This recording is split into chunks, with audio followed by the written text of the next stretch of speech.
So ayan mga kadrama-rama, alam ko pong inaabangan nyo po no, yung next na mangyayari po dito sa Abot Kamay na Pangarap dahil sobrang nakakatins na nga po no, tsaka nakaka-excite at tsaka nakakakilig nga po no, yung mga episode po talaga na nangyayari po dito ngayon talaga sa Abot Kamay na Pangarap pagkatapos po talaga ng epidemic, outbreak doon sa Santa Gerda Hospital no, naging successful din yung lahat no, simula nung dumating talaga yung vaccine talaga doon sa hospital na yun no. So sobrang nakakatakot din po talaga yung naging sitwasyon noon. So ngayon talagang kinilig nga po tayo ngayon no, sa nagiging relasyon ngayon ni Dax at saka ni Zoe. Pero yun ang problema nga po dahil nga po sa pagmamahal po talaga ni Zoe dito kay Dax, talagang bumigay po talaga siya dito kay Dax. At saka possible talaga dumating talaga yung point talaga mga kadrama na mabuntis talaga itong si Zoe no, dahil nga po sa kanilang relasyong dalawa, 'di ba? Pero para sa akin, hindi na wala naman talagang dapat talaga pagsisihan kung mabuntis man talaga itong si Zoe no. Dahil alam naman niya na mahal talaga siya ni Dax at saka syempre yung part talaga ni Zoe yun ang nakakahiya dahil noon pa man talaga sinabi niya na talaga kay kina Dax sa kay Kanali na wala talaga silang relasyon to. So ngayon malalaman na lang na meron silang relasyon at buntis pa talaga itong si Zoe, di ba? Possible mangyari talaga yun mga kadrama no dahil naging mapusog itong si Zoe at saka si Dax dahil sa kanilang tinutuhan ng pagmamahalan, di ba?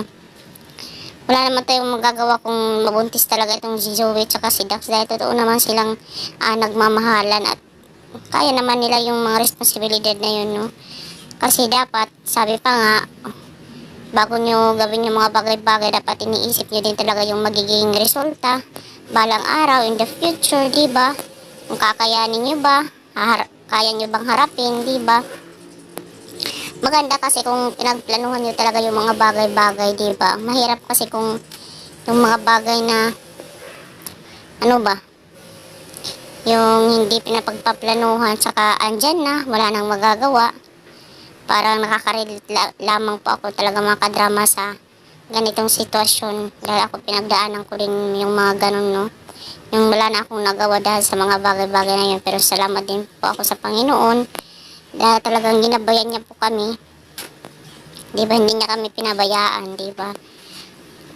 Sana nga po talaga is matuto talaga itong si Zoe no, dahil alam naman po natin kahit tutol po talaga si Moira dahil alam naman po niya na wala daw mapupuntahan yung buhay daw ni Zoe dahil doktor siya at saka si Dax walang trabaho, di ba?